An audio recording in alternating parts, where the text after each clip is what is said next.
Buenas tardes, hermanos de la Iglesia Gracia Abundante en Cuernavaca. Le damos la más cordial bienvenida a todos ustedes que nos están viendo ahí en sus hogares por esta situación que aún no se levanta el confinamiento. El día de hoy nuestra prédica se titulará Una cosmovisión bíblica del gobierno mundial. Una cosmovisión bíblica del gobierno mundial. Y es que probablemente ustedes estarán pensando ¿qué ha sucedido con esta situación que se vive no solamente en el país, sino en todo el mundo? ¿Qué está pasando? El mundo comenzó en una crisis, una explosión que nadie se esperaba. Se demostró únicamente que los líderes mundiales no están realmente a cargo de la estabilidad económica, del empleo, de la seguridad, de la paz. Países poderosos como Europa, países poderosos de Asia, países poderosos de América, rápidamente quedaron rebasados. Se dejó ver sus limitantes. Los mercados mundiales cayeron, el mundo se inundó de advertencias, de interrogantes, de desigualdad, una falta de liderazgo mundial, los países se volvieron inestables. La pregunta es, ¿cómo este mundo seguirá funcionando si el gobierno mundial no está en la Casa Blanca? Si el gobierno mundial no está en el Kremlin, si el gobierno mundial no está en Londres, si no está en Berlín, si no está en Pekín, entonces ¿quién gobierna? ¿quién gobierna? Vamos a orar. Señor, gracias te damos. Permítenos tener una cosmovisión bíblica de este mundo, que podamos ver a través de la Escritura cuál es nuestra situación en este universo. Rogamos que sea tu palabra la que nos muestre, la que nos afiance, la que nos enseñe quién gobierna. En Cristo nuestro Salvador. Amén. Así que, hermanos, esta será nuestra prédica de hoy. Una cosmovisión bíblica del gobierno mundial, centrada en el Salmo 93. Busquen ahí sus Biblias, el Salmo 93. ¿Por qué escogí esta prédica para el día de hoy? Bueno, en la semana yo hago una revisión de mi predicación del domingo anterior, y a lo largo del estudio pude observar que yo mencioné más de 6 veces la palabra soberanía. A partir del Salmo 91, esta tremenda oración, yo mencioné más de 6 ocasiones la palabra soberanía. Es toda una doctrina. Es uno de los atributos de Dios que más me impacta a mí. Es uno de mis favoritos. Y así que consideré necesario hablar un poco más de este atributo de Dios, de esta doctrina. Dios es soberano. El Salmo 93 básicamente expresa en cada uno de sus versículos esta doctrina. Es una proclamación de la grandeza de Dios, visto como ¿quién? Como un rey. Es un salmo de entronamiento. Recuerdan que los salmos están divididos en 5 libros. El Salmo 93 es el que da inicio al 4º libro.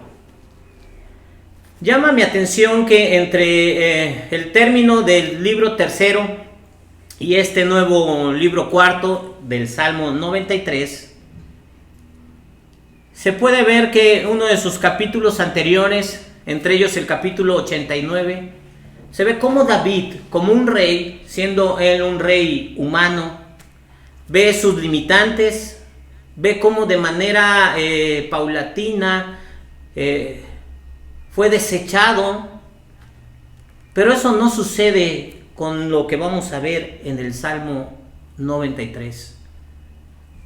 Este es un hermoso salmo que nos dice una verdad acerca de Dios.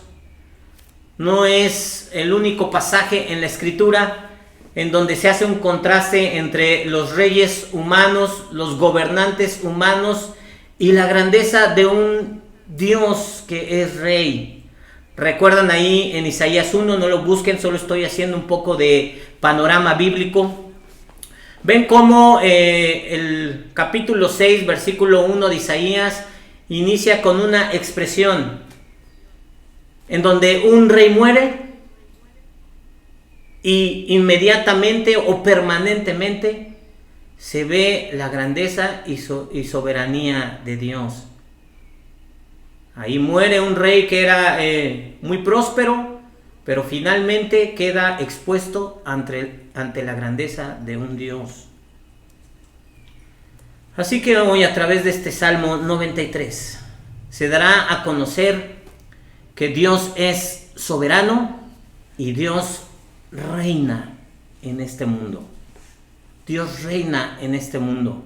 Los estudiosos dicen que este Salmo 93 se comenzó a cantar en el pueblo de Israel cuando regresaron del cautiverio, cuando vieron la ciudad destruida, cuando vieron solamente ruinas de lo que era la grandeza de Jerusalén, de Judá. Pero a pesar de eso, al ver sus ciudades totalmente destruidas, que no había un gobierno específico terrenal, el pueblo de Israel aprendió a cantar este Salmo 93, que dice una gran verdad. Miren cómo comienza. Salmo 93, primera frase: Jehová reina. Es una voz unánime, es una sola expresión: Jehová reina. Esta es la cosmovisión bíblica. Jehová reina, solamente Él es el que reina. Así que hoy veremos este Salmo 93 a través de 3 evidencias del gobierno de Dios. 3 evidencias del gobierno de Dios que nos permitirán vivir a nosotros en una estabilidad plena. 3 evidencias del gobierno de Dios que nos permitirán vivir en una estabilidad plena.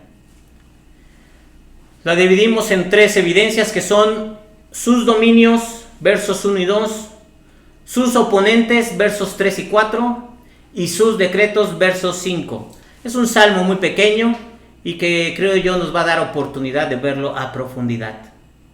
Empezaremos con la primera evidencia, sus dominios. Versos 1 y 2. Dice así: Jehová reina, se vistió de magnificencia. Jehová se vistió, se ciñó de poder. Afirmó también el mundo y no se moverá. Firme es tu trono, desde entonces tú eres eternamente. ¿Cuáles son los dominios de este Dios que reina? Primeramente, con la primera declaración que hace es que Él reina, se estableció su autoridad, Él está sentado en el trono. Esta expresión, hermanos, que se maneja aquí, que se menciona de primera vez, era común para alentar a los pueblos, para decirles: ustedes tienen un rey. Así se acostumbraba ahí en el pasado con los monarcas del pueblo de Israel. En 2 de Samuel, capítulo 15, verso 10, habla de que Absalón iba por todos los pueblos con una trompeta diciendo: aquí hay un rey y ese rey soy yo.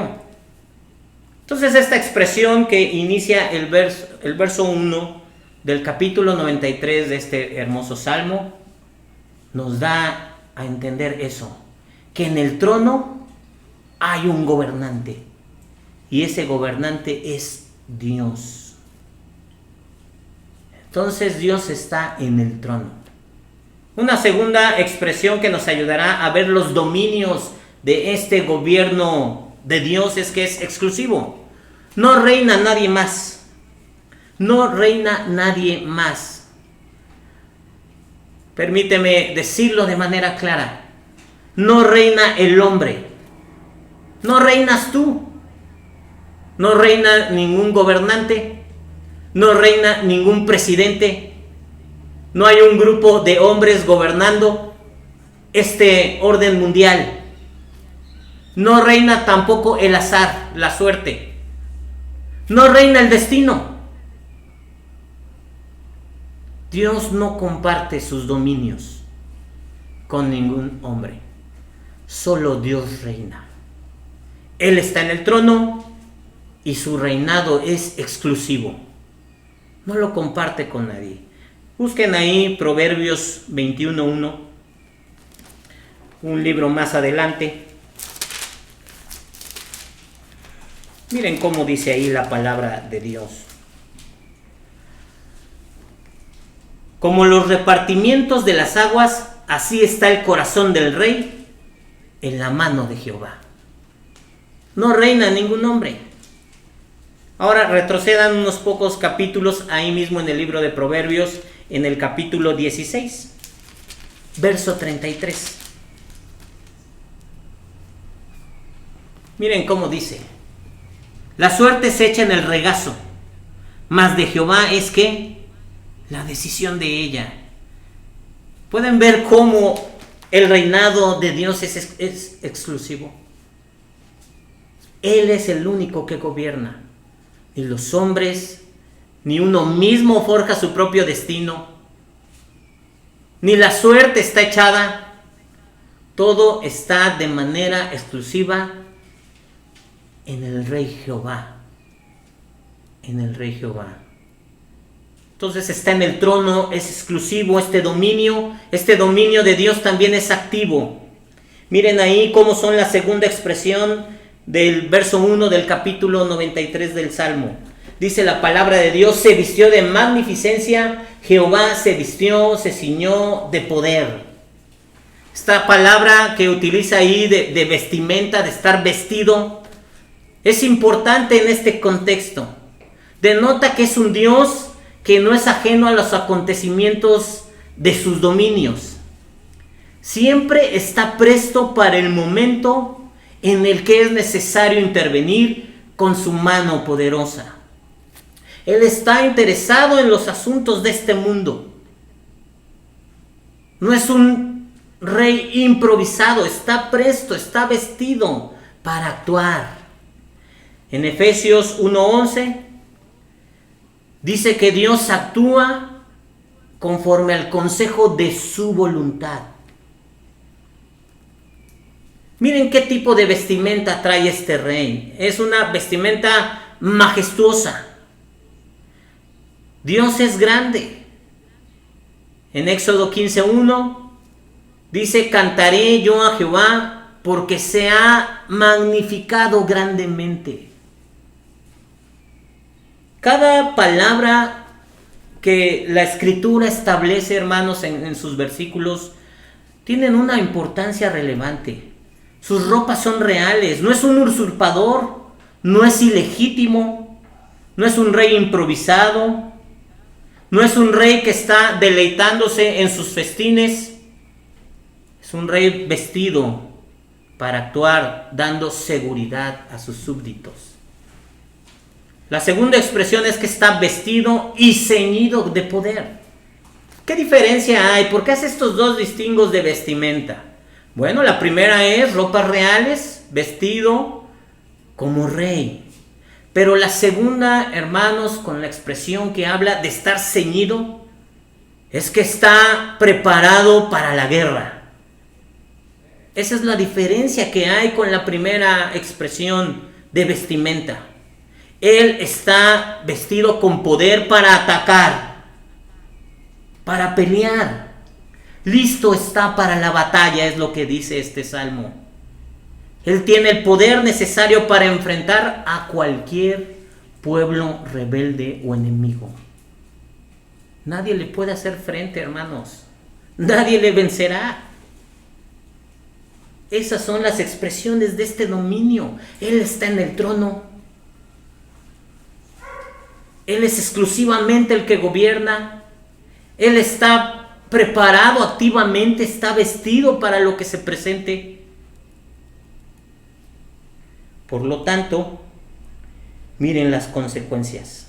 Última frase del verso 1.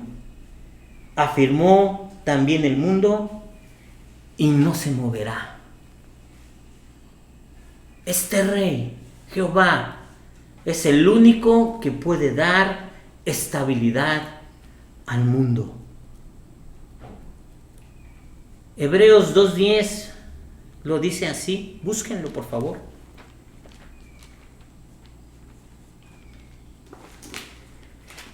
Hebreos 2:10 dice así: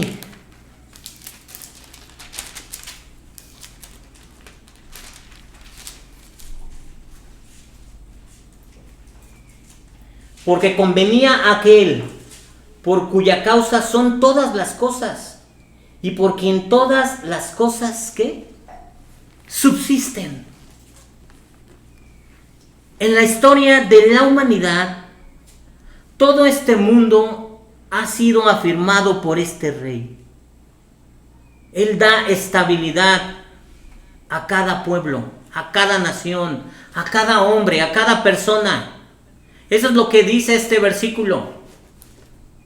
No se lo debemos a ningún programa social gubernamental. No se lo debemos a ninguna causa social. No se lo debemos a ninguna persona en el gobierno. Nuestra estabilidad, hermanos, depende de este rey soberano. Él es inmutable, no se moverá. Afirmó también el mundo y nadie lo podrá mover. ¿No trae confianza esto a tu vida? Él sabe perfectamente cada parte que se está moviendo en este gobierno mundial. Oiremos los rumores que están pasando, guerras, catástrofes, desequilibrios naturales, desequilibrios económicos. Pero Dios tiene en control este mundo en sus manos. Eso es impresionante porque finalmente, hermanos, ustedes dirían, bueno, pues desde entonces, ¿cómo es que se está moviendo este mundo? Bueno, conforme a los propósitos de este rey, conforme a los propósitos del Dios eterno. Es necesario que comiences a abrazar esta cosmovisión bíblica para que tu vida entre en esa inmutabilidad, para que tu vida pueda abrazarse a esa roca inamovible y que no escuches las noticias y tiembles, y que no escuches lo que pasa afuera de tu hogar y tiembles, y que no escuches cómo la economía se está cayendo y no temblemos. Porque mi rey es este, que afirmó todo el mundo y no se moverá. Es inmutable, es inmutable. Dios no es caprichoso, no es de contentillo, por decirlo de alguna manera. No es que Él se levanta de mal humor un día y hace destrozos. No es que en la tarde ya se puso contento y ya está actuando de manera benévola. No, no. Él es inmutable. Él no es un tirano. Se cuenta la historia de un rey que estaba aburrido en su palacio y decidió reírse de sus cortesanos. Y salió a las calles y les preguntaba: ¿quién crees que soy yo? ¿Un tirano o un gobernante? El primero de los cortesanos dijo, pretendiendo quedar bien: eres un gobernante. Él lo tomó y lo mandó de inmediatamente a ser decapitado. Siguió este rey por las calles, encontró a otro cortesano y le dijo: ¿también piensas que yo soy un gobernante? El cortesano, asustado, dijo: no, gran emperador, tú eres un tirano, poderoso, eres el más poderoso del mundo. También este rey mandó a la hoguera con los verdugos a este segundo hombre. Finalmente se dirigió a uno de sus consejeros y le dijo: ¿qué piensas tú que soy yo? El hombre sabiamente le respondió: no eres ni un tirano ni un gobernante. Y entonces el rey, asombrado, le dijo: a ver, explícate. Entonces él le dijo: si fueras un tirano, no le preguntarías a los humildes cortesanos quién eres. Pero también si fueras un gobernante justo, tampoco castigarías a los hombres por decir la verdad. Ahí hay una expresión de quién es un gobernante. El rey Jehová gobierna con plenitud. A través de la verdad veremos más adelante. ¿Pueden ver quién gobierna este mundo? Puedes observar cómo cada parte de este universo, cada partícula, cada persona fue establecida en el lugar indicado por Dios. Verso 2. Otra forma de reconocer el dominio del gobierno de parte de Dios en este mundo. Firme es tu trono desde entonces. Tú eres eternamente. Este gobierno de Dios, hermanos, es atemporal. No tiene límites de tiempo. No hay, ni existe, ni existirá momento alguno en el que Él no haya reinado. Desde la eternidad pasada hasta la eternidad futura, su reinado no tiene principio ni fin. Él es, simplemente Él es. Podemos ver su reinado desde Génesis 1, con su poder creador. Podemos ir hasta Apocalipsis y ver nuevamente a este rey gobernando, creando cielos nuevos y tierra nueva. Su reinado es atemporal. Entonces ya hemos visto su dominio, el dominio de este gran rey. Él está en el trono, es el que gobierna de manera exclusiva, no lo comparte con nadie. Gobierna activamente porque está vestido con majestad, con poder, ceñido para la batalla. También podemos ver, hermanos, que este rey da estabilidad a este mundo. Hermanos, véanlo así: si Él no gobierna este mundo ya estuviera destruido, matándonos los unos a los otros. También Él es inmutable. Él no cambia de acuerdo a su parecer. Hace todo conforme a su voluntad, pero su voluntad es perfecta. Y Él es atemporal, es eterno, gobierna de principio a fin. Es un rey sempiterno. Es un rey cuyo gobierno nunca acabará. Busquen Lamentaciones 5:19. Después de Jeremías, Lamentaciones 5:19 dice así: mas tú, Jehová, permanecerás para siempre, tu trono de generación en generación. Eso es lo hermoso, hermanos, de este rey, de este gobierno eterno. Son los dominios del gran rey. De esta manera Él domina el gobierno mundial. La cosmovisión bíblica es que Dios es el rey. Está en el trono, su dominio es exclusivo, Él actúa permanentemente, da estabilidad porque es inmutable y es eterno.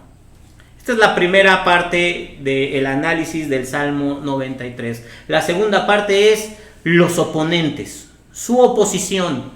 Como todo gobierno, hermanos, siempre hay un antagónico. Siempre hay un pueblo rebelde, alguien que está tratando de desestabilizar este gobierno. Versos 3 y 4. Dice así: alzaron los ríos, oh Jehová, los ríos alzaron sus sonidos, alzaron los ríos sus ondas. Verso 4: Jehová en las alturas es más poderoso que el estruendo de las muchas aguas, más que las recias ondas del mar. Seguramente cuando enunciamos que uno de los puntos es la oposición, en tu mente inmediatamente se vino un solo nombre: Satanás y sus huestes. Sin embargo, de acuerdo a este pasaje, los enemigos son muchos. Considerando esta parte, nosotros afirmamos a través de la Escritura que los enemigos furiosos de Dios en este pasaje son los propios hombres. Así es. Ni siquiera son las huestes demoníacas. Porque recuerdan ahí en Mateo 8 cuando estos demonios llamado Legión se encontraron con el Rey de Reyes, Jesucristo. ¿Se acuerdan qué decían ellos? ¿Qué tienes contra nosotros, Señor, Hijo del Dios Altísimo? ¿Por qué vienes antes de tiempo a atormentarnos? Es decir, ellos se sabían sabedores que tenían un fin y estaban en un castigo ya determinado. Pero en este pasaje, hermanos, miren cómo llama la atención estas formas de describir un torrente, un caudal, un río abundante haciendo ruido. Y miren la característica que se les asigna: alzaron sus sonidos, alzaron sus ondas, sus estruendos son como muchas aguas. Son características, hermanos, que hablan y que nos asemejan a una voz. La voz de muchas personas, un bullicio. Esta característica se atribuye a una muchedumbre, seres humanos amotinados en contra de Dios. Incluso estas expresiones son utilizadas por nosotros cuando vemos a una multitud. No decimos ahí cuando vemos caminar: esto parece un mar de gente. Decimos: esto es una avalancha humana. Entonces, ¿quién es el oponente en este pasaje? Los propios seres humanos amotinados en contra de Dios. La oposición es férrea, es feroz en contra de Dios. Son los seres humanos que no aceptan los principios eternos de Dios. De generación en generación, hermanos, los hombres han levantado su voz en contra de lo que Dios ha establecido. Miren ahí, observen el pasaje. Tómense unos segundos para analizar qué expresión se utiliza repetidamente.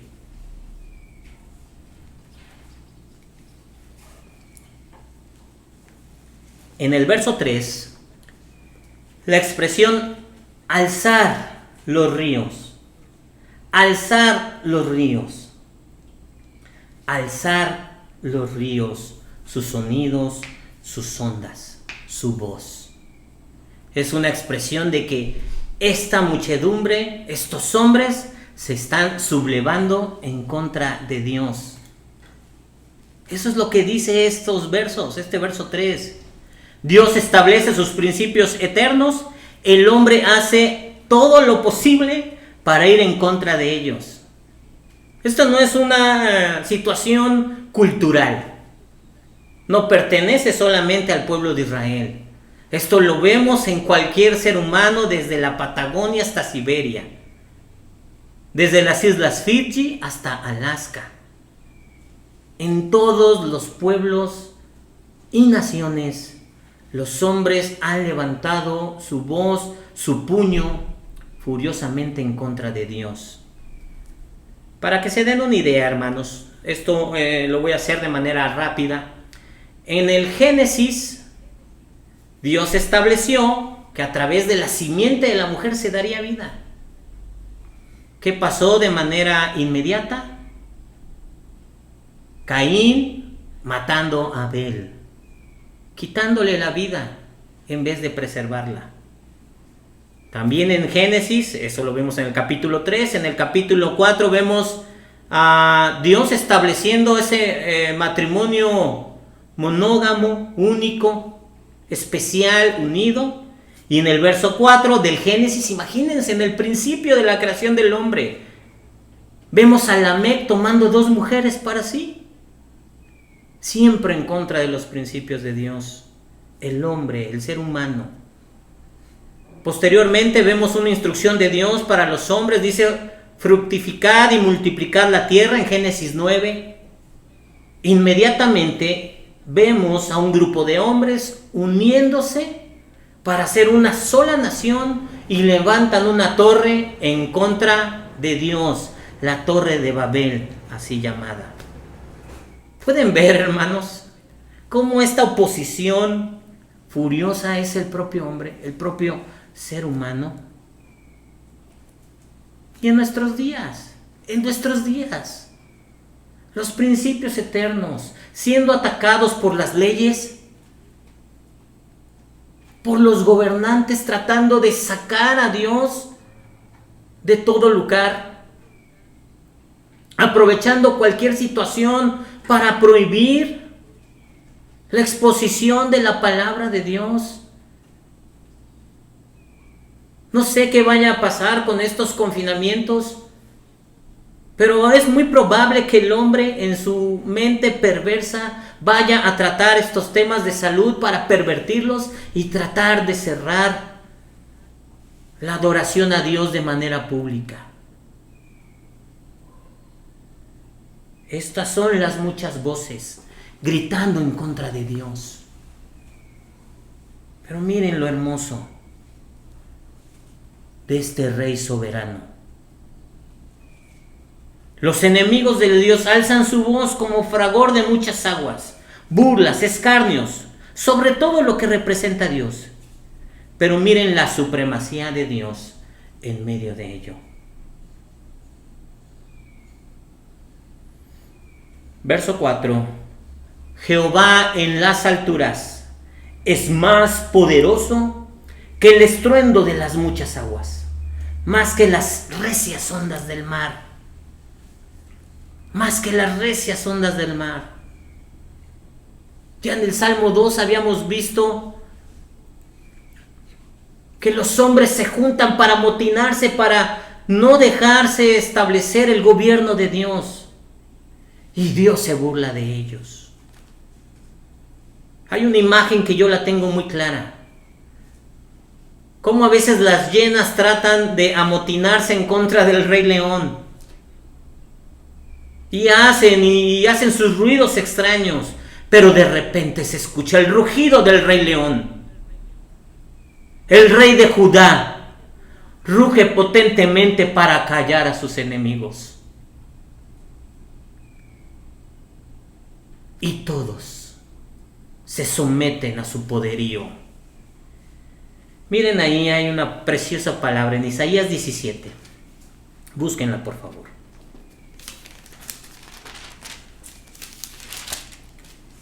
Versos 12 al 14.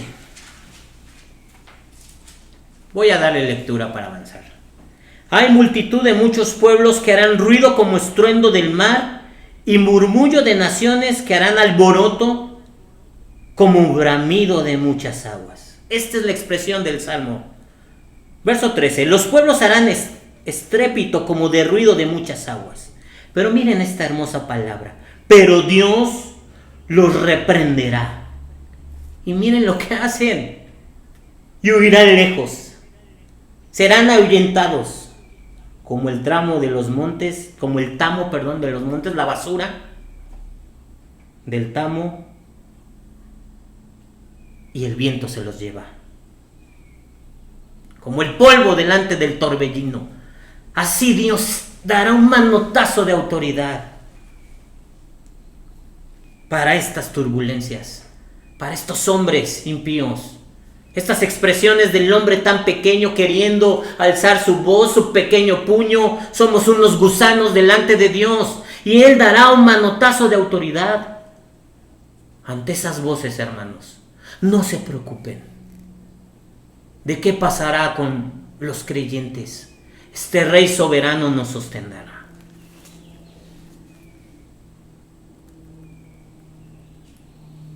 No querrán de tener enemigo a este Dios. El Rey soberano tiene dominio, somete a todo rebelde. Estos son las evidencias de que este Rey soberano está en control del gobierno mundial. Él tiene un dominio pleno. Hay rebeldes, pero él somete la rebelión con su poder. Tercera y última, él emite sus decretos.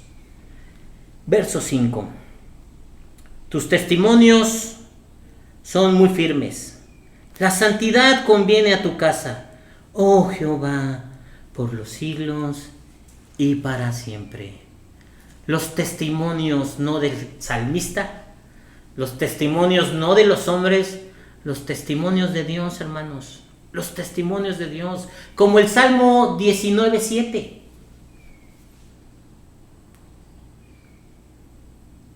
¿Cómo es esa palabra? Es un tesoro. Es perfecta la ley de Jehová. Convierte el alma, la transforma. Sus caminos son rectos, son justos. Puedes ver este rey cómo emite estos decretos de justicia a través de su palabra escrita. Esta palabra que es inviolable. Nadie le quitará una sola palabra a estos decretos. Pero miren cómo se traduce el dominio, el control sobre los rebeldes en los decretos de Dios. Miren la segunda frase del verso 5. ¿Saben a qué lo limita? A la santidad de Dios. Puedes ver cómo no dice, bueno, y los pueblos ya serán más prósperos, y los pueblos ya tendrán una estabilidad económica, y los pueblos ya no se enfermarán, y los pueblos ya no sufrirán. No, mira cómo lo refiere. La santidad conviene a su casa. Esto es lo que debe permear a través de un rey soberano que es Dios. Esto es lo que debe haber y es el producto de su reinado en los hombres. Hermanos, en la medida que los hombres, los seres humanos que hemos sido convertidos, tengamos santidad en nuestros hogares, en nuestras casas, eso es una tremenda conveniencia para nuestras vidas. La santidad de Dios. Sin santidad nadie verá al Señor. Miren lo que dice Apocalipsis 4.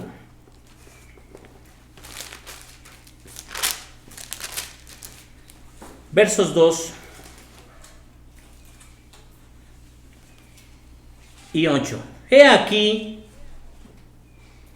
un trono establecido en el cielo y en el trono uno sentado. Ahí está Dios en el trono.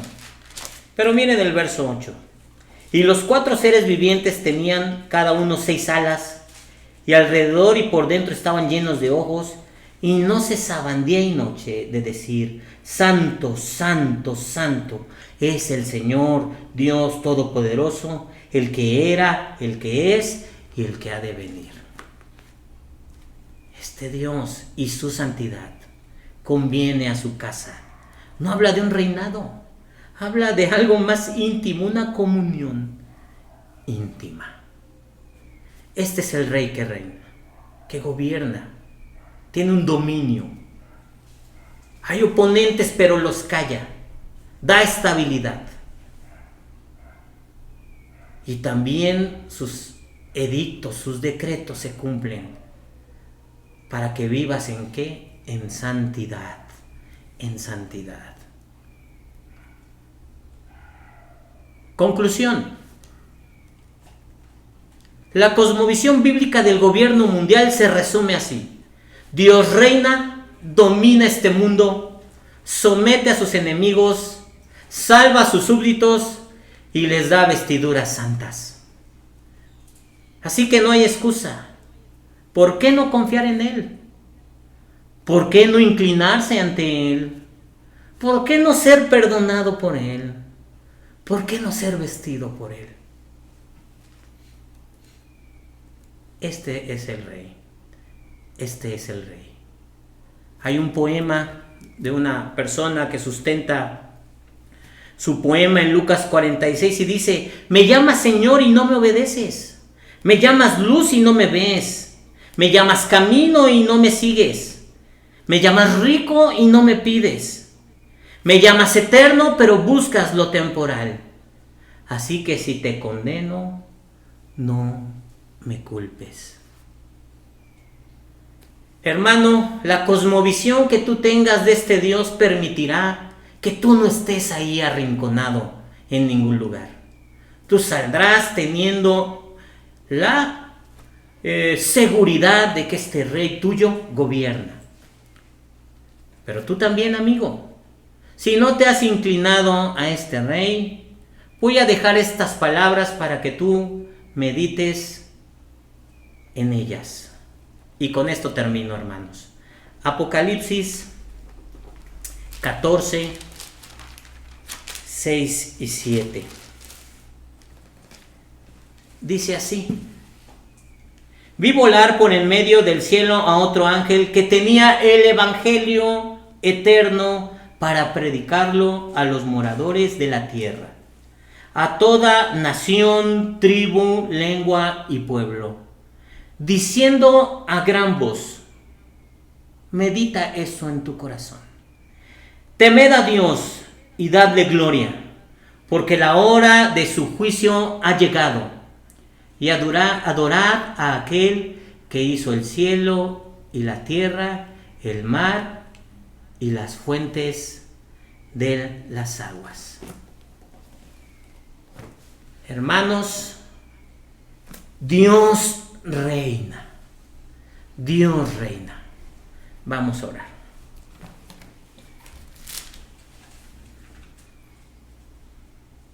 Señor, ponemos nuestras vidas en tus manos.